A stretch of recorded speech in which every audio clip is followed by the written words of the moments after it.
What is up, YouTube? It's Kingfisher745, and just like the sign says, the Goblins vs. Gnomes expansion has launched.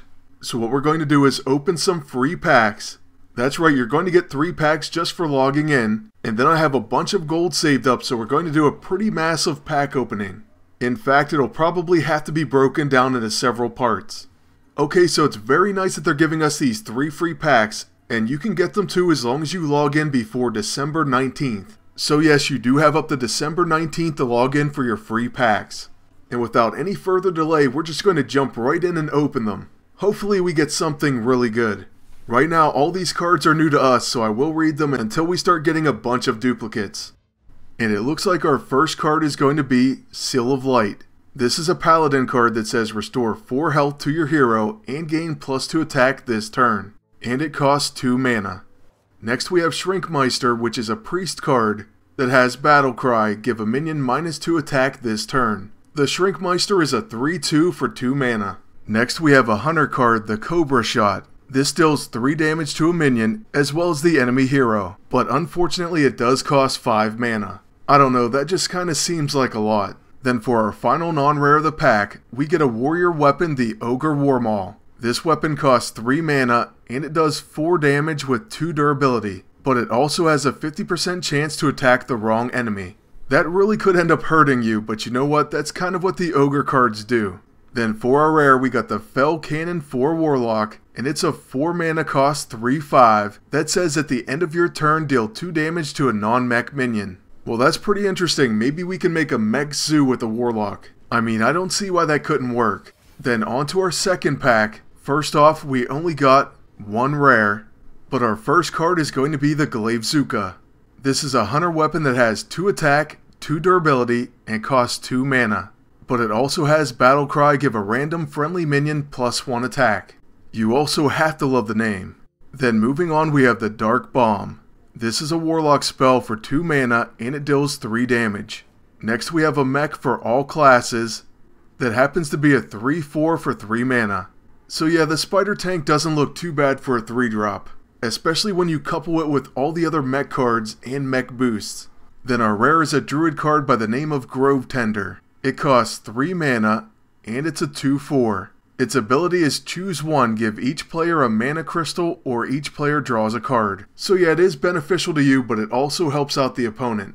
At first glance, not bad, but not great. Then we also got a 4 mana cost Piloted Shredder. This is a 4/3 with Death Rattle. Upon death, summon a random 2-cost minion. I actually kind of like that random summon. Although of course some 2-drops are better than others, so it is a gamble. I guess that's what I kind of like about it. It's like you're living dangerously. Although admittedly at other times I hate randomness. For example, when it comes to ogres in this expansion. I'm really not too big of a fan. But anyways, for our third and final free pack, it looks like this time we got 2 rares. So first we have a Warbot. It's a 1-drop, 1/3 warrior card, and it has Enrage +1 attack. So I actually do like this card. I think it's pretty great for a 1-drop. I can definitely see this one getting play. Next we have an 8-cost Force Tank Max, and it's a 7/7 with Divine Shield. I really don't know how I feel about this one. It is a 7/7 and it does have Divine Shield. However, I'm just wondering if a big game hunter or a Shadow Word Death would just knock it right out. But anyways, then we have a Nomergon Infantry. It's a 1/4 with charge and taunt, and it costs 3 mana. I guess it's basically a Silverback Patriarch with charge. Then our first rare is a Muster for Battle. For 3 mana, it summons 3 1/1 Silverhand Recruits, and it equips a 1/4 weapon. So I actually really like this card, and I will be placing it in my Paladin deck. Then our second rare is going to be for a Rogue, and it's a 5-cost Ogre Ninja. It has 6 attack and 6 health, and stealth, but of course it has a 50% chance to attack the wrong enemy. Once again, I really hate that randomness.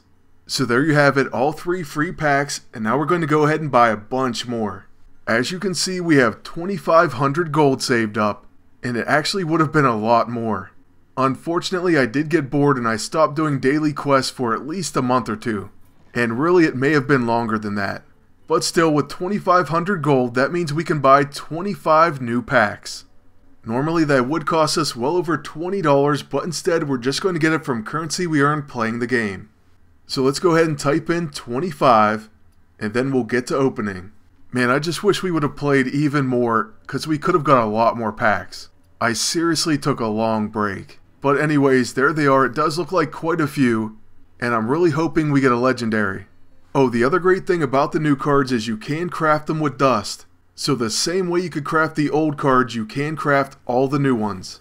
But onto our very first pack, it looks like we only got one rare, and our first card is Velen's Chosen. It's a priest card for 3 mana that says give a minion +2/+4 and spell damage +1. So I suppose that's alright. I mean, that's a pretty nice boost, but it's nothing that I'm too crazy about. Then next we get a druid card, the Anodized Robo-Cub. For only 2 mana you get a 2/2 with taunt, and it says choose one, +1 attack or +1 health. I actually like this card. I personally think it has good value. Then we have an all classes pirate. It's a 7/4 for 5 mana. So yeah, that is quite a bit of an attack on a 5-drop. Next we have another Seal of Light, so that's that paladin card once again. And then finally for our rare, we have none other than a Grove Tender. So yeah, it's another one of those, and I don't even think I'm going to use it. Well, our first pack was so-so. I guess we got one card we really like. And then moving on to number 2. Once again, we only got one rare, and we start out with a Glaive-Zuka. So that's that hunter weapon once again, nothing new here. Followed by a second Nomergon Infantry. Hopefully this third one's new. Okay, it's a Druid of the Fang. And that's a 5 mana 4/4 that has Battle Cry. If you have a beast, transform this minion into a 7/7. So I'm not really sure if I'm going to have a lot of beasts in my druid deck or not. If you're not going to be able to pair them, then it's absolutely worthless. So then my final regular card is another Glaive-Zuka, and my rare is going to be an Unstable Portal for a Mage. For 2 cost, add a random minion to your hand, and it costs 3 less. So this could be helpful, but once again it is up to chance. So that puts us 5 packs in, that is once you include the 3 free ones. But we still have 23 remaining. So let's go ahead and open up a couple more in this one, and then we'll have to put up another part. But don't worry, that's going to come very soon. Now for this pack, let's see how many rares we got. Well, it looks like only one, and our first card is once again a Druid of the Fang. Then we have a new Murloc, a Puddle Stomper. It's a 2 cost 3/2. After that it's going to be a Mage card, a Snow Chugger for 2 mana. It's a 2/3, and it freezes any character damaged by this minion. Great, just what those freeze decks needed, another character with freeze. Hopefully that doesn't make them even more annoying. Then after that we see a Micro Machine. This is one of the cards I actually face in Arena, and notice that it says at the start of each turn, gain +1 attack. So that's both players' turns, and it's a 2 mana 1/2. Basically, if you get this thing out early and with some protection, if your opponent can't kill it, it actually does quite a bit of damage, especially for a 2-drop. Then finally we have another Druid rare. It's the Mech Bearcat. It's a 6 cost, 7/6, and whenever this minion takes damage, add a spare part card to your hand. Alright, so here's all the spare parts cards right now. And I got this from Gamepedia, and I'll place a link to their site in the description below. So yeah, spare parts cards aren't bad at all, and they're definitely nice to get. You know, just as an added bonus. So those are what the Mech Bearcat can get you, and it's a pretty nice card at a 7/6. Then moving on to one more pack. This time hopefully we get an epic. So fingers crossed. And we only got one rare. Our first card is once again going to be a Salty Dog, and then another Puddle Stomper. So next we get a new card, and it's a Goblin Stalker. A 2 mana cost 2/3 that has stealth. So that's a pretty good card. Next we get another Warbot, which like I said I will be using. So now we have 2, and then for our final rare, we get a Shaman card, a Dune Maul Shaman. It costs 4 mana and has Wind Fury with a 5 attack.